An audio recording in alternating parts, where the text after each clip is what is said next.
grab your popcorn and your RC Cola because we're back in the dove field. We're expanding it. We got the big tractor, the little tractor. We're using the tiller to do some heavy cutting back in the dove field. 2025, let's do it.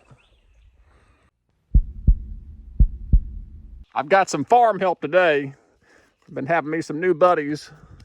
Certainly missing Dad out here. Back down here at the farm, I had just a minute yesterday before my brother's wedding. Congrats, Richard and Brooke. My brother just got married. And I went ahead and hit a few licks in the tiller in the area where we're expanding the dove field. Let's go take a look at it. And I'll keep recapping for the new viewers. We used to have a big swath of just fescue grass and fruit trees here. Well, now we are combining this upper field and this long field into one big continuous field. We took out this row of post, took out another row of post. We now have one big continuous, almost acre-and-a-half field here.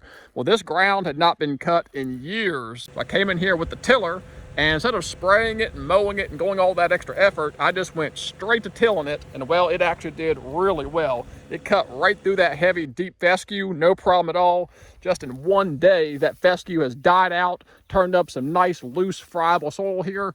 We're gonna probably spray this one time. Now that it's kind of knocked back, we're gonna wait about a week. Any regrowth that occurs, we're gonna spray it, then we're gonna plant our millet.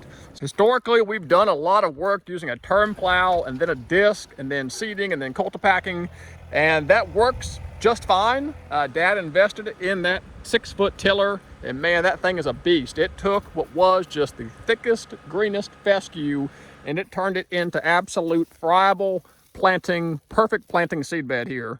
Basically eliminate mowing, spraying, disking, turn plowing, any other activity in just a single pass. That tiller just eats it up. Today's project is to finish what we started. We've got to come up here and till what was field corn last year. This ground has been worked and cut many times before, so it should go really smooth. So we're gonna come in here, finish tilling this portion, and we're actually gonna do a no-till type millet application down here in the oats and wheat. Let's go take a look at it. This upper end is highly compacted, so I did go ahead and till up here, but I wanna show you what we've got here. This was all wheat we planted last fall. We top sowed this wheat for dove hunting. Well, this wheat has now gone all the way to seed, and we've got really good weed suppression down in here as a result of it. What we'll do is we're going to take our millet this year and actually just broadcast spread it into this standing wheat here and do a no-till. We've done this before with German foxtail millet, and it turned out dynamite. And it actually ends up as a double crop, because as this wheat dries out and begins to decay, the detritus starts to break down a little bit. Well, then up comes the millet to replace it. And when you fire burn it off, you're burning off both wheat and millet seed in here. And it ends up with a buffet for the doves. So this is going to be a really cool test up here. You guys that are new to dove and food plots and all, you'll be able to see what it looks like to do a no-till millet spreading, a brand new virgin ground with a tiller, as well as an old worked field. We'll be able to see that comparison side by side by side, all in this one continuous field, and see which one works best. I could go back and tell Dad 3 things. Number 1, that I love him. Number 2, that I miss him. And number 3, he was right. This tiller is no fun in this rocky soil. He used to always complain about the rocks out here, and now that I've spent an hour on it, he was right. This is the Bush Hog RT72G 6-foot tiller. It is heavy duty, man. This thing is serious business. It took the thickest fescue ground that had never been broken for decades, and it turned it into absolute just mush in one single pass. When Dad first bought this thing, I was like, ah, man, that's so slow moving. I just soon run that disc over it a few times. You've really got to pass that disc over it like 2 and 3 times on virgin ground that's thick grass to really get that good cut when it's not really heavy. Whereas that tiller, one slow pass, ate it right down, immediately ready for planting. Out there squinting in the bright sun, and thanks to WearOYO, they have hooked me up again. I am loving their Wayfarer style glasses. They have sent me another pair. The last pair was black. This is the same style as the other ones. We've got the wood grain side on it, except these are reflective instead of black. These things, for the affordable price they are, the WearOYOs are so comfortable. These reflective lenses are super cool. Nobody can see your eyes. Get that reflection in there, but they are light, comfortable, and affordable. Again, thanks WearOYO for sending these. I'm on to my 2nd pair. The other ones still work perfectly fine. I just want a different color, so they've hooked me up. They are just so clear. I wish I could show you here. Got a little bit of reflection in there, but these things got just a slight tint of blue in it, but it cuts all that glare off. They are very comfortable and clear here. I am loving these style. Like I said, they're reflective. You can see the camera in there. This is my go-to jam, the Wayfarer style. That wood grain, man, I don't know, it looks cool to me. WearOYO.com, check them out. That is enough yapping. These folks are here for the dove content. Let's go put $500 in diesel fuel in this thing and go till some ground. And there we go, exactly 5 gallons to the brim. All right, girl, you cannot ride with me. Sometimes she'll actually ride with me at the house. She's brave. She has not spent much time down here with me. It hasn't really worked out, so she's gonna learn to be a farm dog today. Stay out of trouble.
About to learn y'all something. We're about to activate float mode. A lot of people didn't realize these tractors have what is called float mode.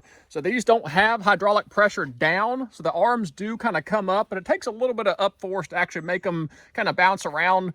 Well, I'm noticing this tiller is riding high on humps and actually not articulating with the ground. So to put this tractor in float mode, it's super simple. We just come over here, pop this pin out, take this off. You need to pull out and rotate the pin so it's vertical up and down. And you put this vertical up and down, and now drop your pin in here. So what's going to allow it to happen now, this arm can actually travel up and down that little bit right there. That's actually going to give it another inch of play, going to help that arm float and help this tiller actually follow the contours instead of skipping over the ground. So we're going to do the same thing on the other side, putting it in float mode. Super cool. But when you're done, don't forget to put it back. Some implements don't want to be in float mode. You actually need to hold that nice steady level. So just make sure you know what you're operating, what you're pulling, and what setting you need to be set in. But for tilling this ground on an uneven surface, we want float mode. Same thing, other side. Pop the pin out, pull this out, drop it, turn, rotate, guide back in vertically, and drop our pin in. So now both sides are in float mode, and you can see on this side, that bolt's gonna travel. It's gonna give it that much more wiggle room. That way it can sit there and undulate and follow the contours of the ground. So we got about half of this remaining section tilled, and like I was telling you, it leaves the most fluffy, friable. Let's see, we're cutting to about 3.5 inches right now, which is plenty of decompaction for millet. So this tiller just leaves a nice, smooth, even surface. We'll come back in here, we'll broadcast our fertilizer and millet, and then really lightly disc it under. Then I'm gonna do one final spraying for any new weeds that have popped up over the last 2 weeks. Some people are probably gonna say, why didn't you spray and mow that before tilling it? It's just not necessary with a tiller. It breaks it down and kills it and crimps it 100 different ways. It actually ends up leaving a really thick mulch layer. You could broadcast millet straight onto this. It would fall down these cracks. This would retain moisture. You could have a fantastic millet crop. You could probably do this with a lot of different things. This is so porous and thick, you could probably even do it with some soybeans if you wanted to. So just going straight to tilling virgin soil, which would work just fine for establishing a new plot. Don't overcomplicate it, and it's a way of doing it without using herbicide. Our current planting plan is to plant both the millet and the sunflowers May 10th. I usually plant my millet a little bit later, but I've been having a problem with the millet drying out enough to fire burn. So this year I've decided to plant it a touch earlier because we're gonna have about twice as much millet as before. So I'm planting it a little bit earlier. That way it'll fully mature out and we can fire burn it just in time for dove season. Because time and labor are constraints now more than ever with Dad gone, I'm having to kind of stage this out a little bit. Normally I would have tilled this and planted the same day. That way it's nice and friable dirt. I think it's going to be plenty decompacted when we come in here to plant even 2 weeks from now. That millet just seems to be able to find its way down, no problem at all. So I'm not too worried about it packing back up on me. I wanted to go ahead and get ahead of some of this spring weed growth by using the tiller, and then what I'll do is come back in here and spray any regrowth that pops up between now and the time we plant.